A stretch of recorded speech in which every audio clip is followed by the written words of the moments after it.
Tvameva mata cha pita tvameva, tvameva bandhu cha sakha tvameva, tvameva vidyadhara vinam tvameva, tvameva sarvam mama deva deva.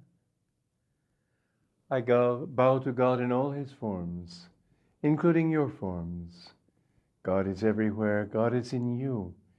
And don't think that you are just the little ego. You are a manifestation of that infinite one. The more we can live in that thought, the more blissful we feel.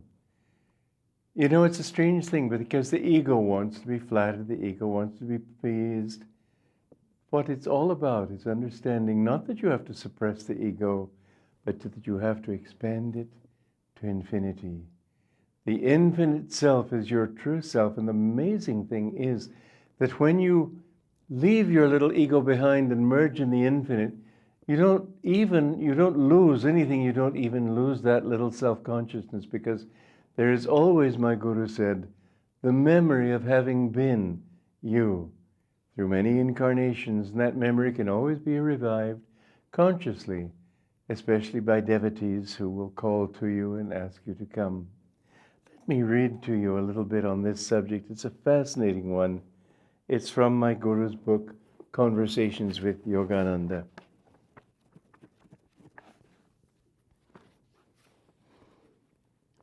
Very few saints, even, the Master once told me, have attained final liberation. I exclaimed in dismay, what about all those saints in the autobiography? Are all of them dead and gone with no one to take their place? In Autobiography of a Yogi, Paramhansa Yogananda makes it clear that final liberation is usually attained from higher astral planes, not from this material one.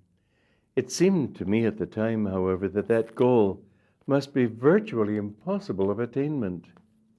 Very few even of those saints, he replied, were fully liberated. I named a few of them specifically from his book. I used to ask him a lot of questions. In each case, his reply was no. At last he said only Babaji, Lahiri Mahashai, Swami Kriyananda, and two of Lahiri Mahashai's disciples, Swami Paramhansa, the saint with two bodies, as he's described in the autobiography, and Ram Gopal Muzumdar, the sleepless saint. On the occasion I quote here, he didn't name himself. At other times, however, he told us he had come into this body fully liberated. In fact, he said, I found God, I was liberated many lifetimes ago. No one dwells in this body but God. Why can't a master simply dissolve all his karma, I asked, the moment he realizes his oneness with God? Well, in that state you don't really care. You see all this as a dream. You may even go on for incarnations that way, returning to earth to help free your disciples. Masters at that level of development may even keep a little bit of karma deliberately as a means of holding them down to this plane for that higher purpose for a while. Once you've attained the highest state, nirvikalpa samadhi, there is no ego consciousness left. You are essentially free anyway. What is it, Master, I asked, that draws a soul back to earth after he has attained final liberation? He replied, he still keeps the desireless desire to help others. In his correspondence course lessons, he explains the difference between the rebirth of a fully liberated soul and that of a master who has a little karma of his own remaining to be worked out. The latter, after he attains full liberation, becomes a, quote, an ascended master. If, as rarely happens, he returns to earth, it is as a full manifestation of God, an avatar, with divine power to shower blessings, generally, on all mankind.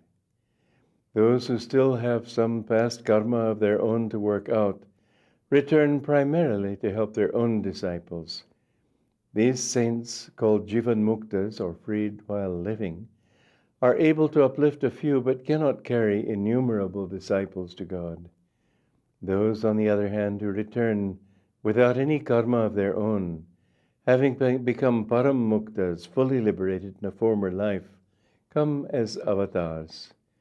Whoever comes to them for help can be saved, though his salvation is not necessarily immediate. I asked the Master once, "Are you an avatar?" "It would take such a one," he replied quietly, "to bring a mission of this importance." When his mother took him, while he was a baby, to be blessed by his guru's guru, Lahiri Mahashai, Yoga Avatar, or incarnation of yoga, as Paramhansa Yogananda called him, that great master said to her, "Little mother, thy son will be a yogi. As a spiritual engine, he will carry many souls to God's kingdom." Those words could not have been spoken by a lesser master. They could only have been spoken of an avatar. And so we see that the goal of life is that final liberation. But you know, it's not as if you were entering a desert and you had to go all the way across a Sahara, let's say, or a vast sandy waste until finally you reach the river of divine enlightenment. No, it's not like that.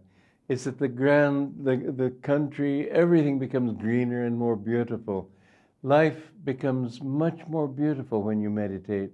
As my guru said, the senses become enlivened, colors become more intense, sounds become more beautiful. All the senses everything is more enjoyable. You notice most people, as Jesus Christ put it, let the dead bury their dead. Most people are dead spiritually. And you look in their eyes and you see they're just sort of lumps of meat there for eyes. They can see, but there's no energy there. There's no life there. There's no joy there. The goal of life is not something that you have to go through suffering when you talk about all the tests and trials and everything that a devotee has to go through. Don't think he suffers. It becomes still more and more enjoyable. I was talking about when the people were trying to destroy me in court and everything. I felt joy. It's not as if some people were crying for my suffering. I wasn't suffering. I was perfectly blissful. And I really felt it from my heart. Not just sort of, all right, God, if you want to take it. No. I just said, nobody can take away from me the only thing that matters to me, and that is my love for God.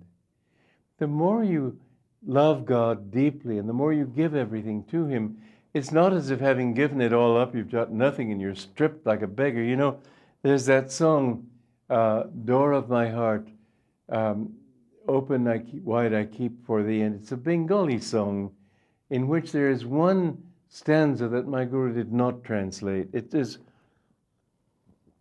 starts out, Ami Bikiri, I'm a beggar. My guru said he didn't use that. He didn't translate that song, that verse, because he said, don't be a beggar before God. You're a child of the infinite. You're a prince, a princess, a queen, a king. You don't have to think of yourself as weak and helpless and unassisted. He's there and you're a very prince of the universe. Keep that thought in mind, because if you do, you will find that the mistakes that you have made, and as Sri Yukteswar said, the past lives of all men, he meant all masters, are dark with many shames. Don't allow those shames to burden your consciousness. Just say, God, you act through me. You know, my guru said something quite astonishing one time. He said, give not only the good that you do to God, but give the bad also. He likes that. In other words, he likes it when you make him responsible for them. You can think, well, that's not very gracious to think that God was the one who cheated my neighbor or my customer. He did it through you. He's playing through you. And why did God create this universe? The scriptures say it was that he might enjoy himself through many. Now, surely he can't enjoy himself through people's suffering. I don't believe that. He enjoys himself in this way, that he's giving each person a chance, and it may take a long, long time. but a chance to reach the understanding that he is joy. And that long adventure, if you read a novel, and the hero, let us say, is born into a wealthy home and gets a good job with the best company because of his connections, and he quickly is given a presidency, vice presidency, and he marries the boss's daughter, and everything is easy and wonderful, and you close the novel long before it's ended and say, what a bore. But if the hero is born on the wrong side of the tracks, as we say in America, if he's born poor, if he has to struggle, finally he gets this job and the boss notices that he's a good worker and intelligent, and he comes up in the company, and finally he's able to marry the boss's daughter and become the vice president and all these things. And you close the book and you say, oh, what a nice story. Well, the same thing, but you have to go through all these difficulties, and then it becomes more fun, more beautiful. One time, James Collar, a disciple of the Master, said that, Sir, I have such a longing for God. Why doesn't he come to me? Master smiled blissfully. He said, that's what makes it all the sweeter when he does come.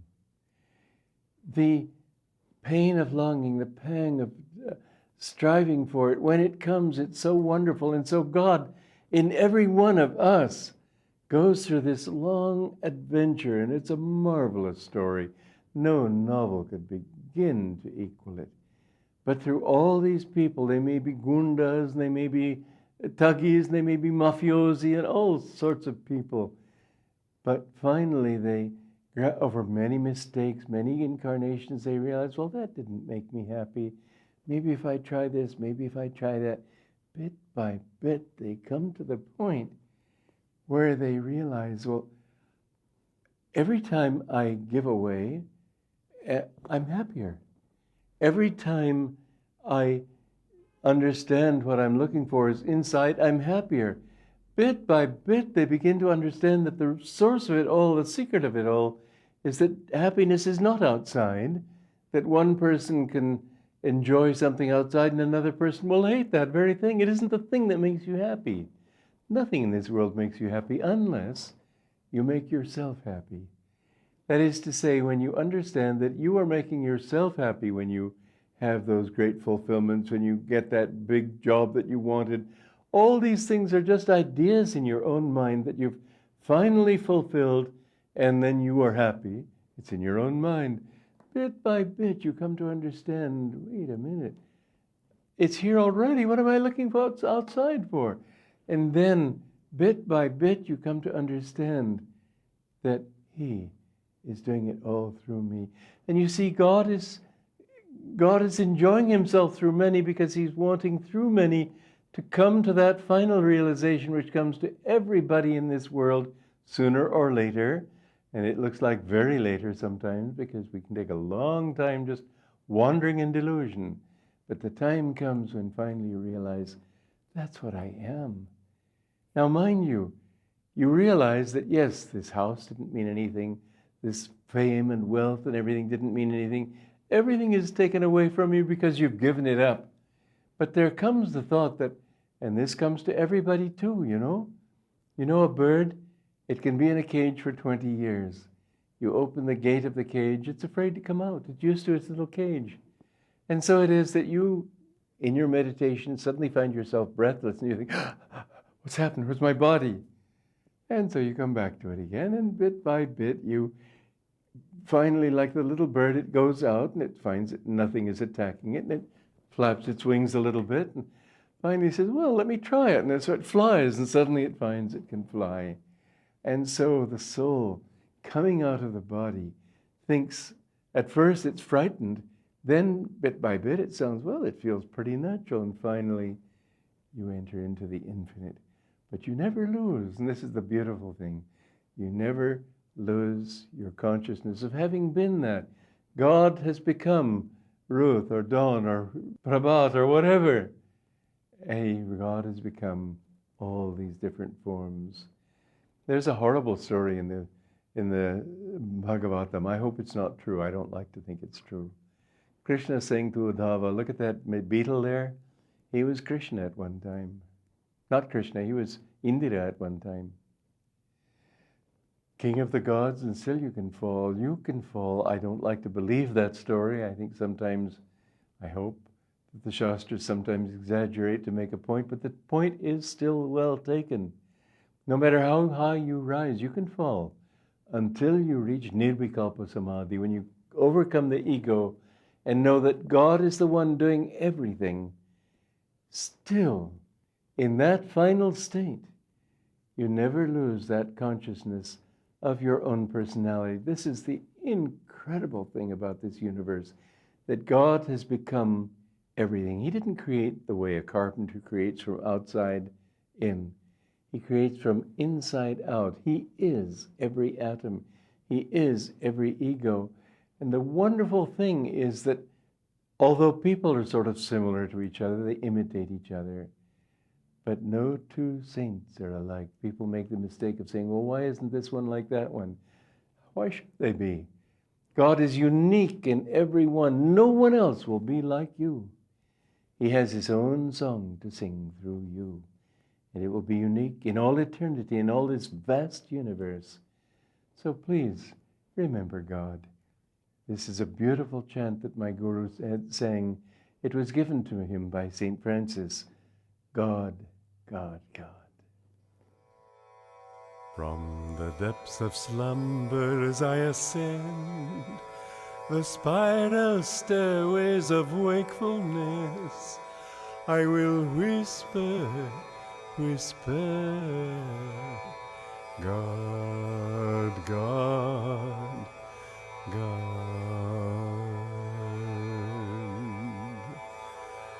Thou art the food, and when I break my fast of nightly separation from thee, I will taste thee and mentally say, God, God, God.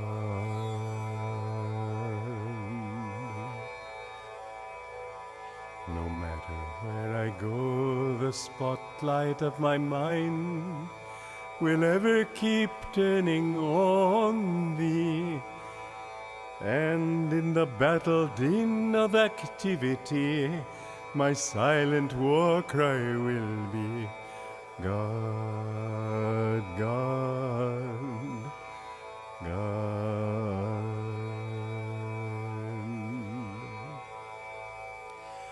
When boisterous storms of trial shriek, and when worries howl at me, I will drown their noises loudly chanting, God, God, God. When my mind weaves dreams with threads of memories, on that magic cloth will I emboss, God, God, God.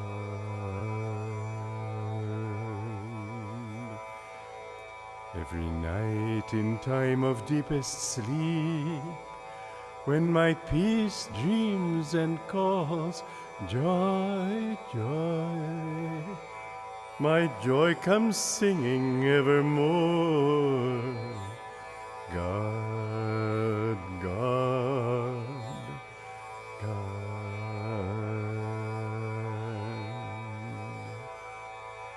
In waking, eating, working, dreaming, sleeping, serving, meditating, chanting, divinely loving, my soul will constantly hum, unheard by any, God.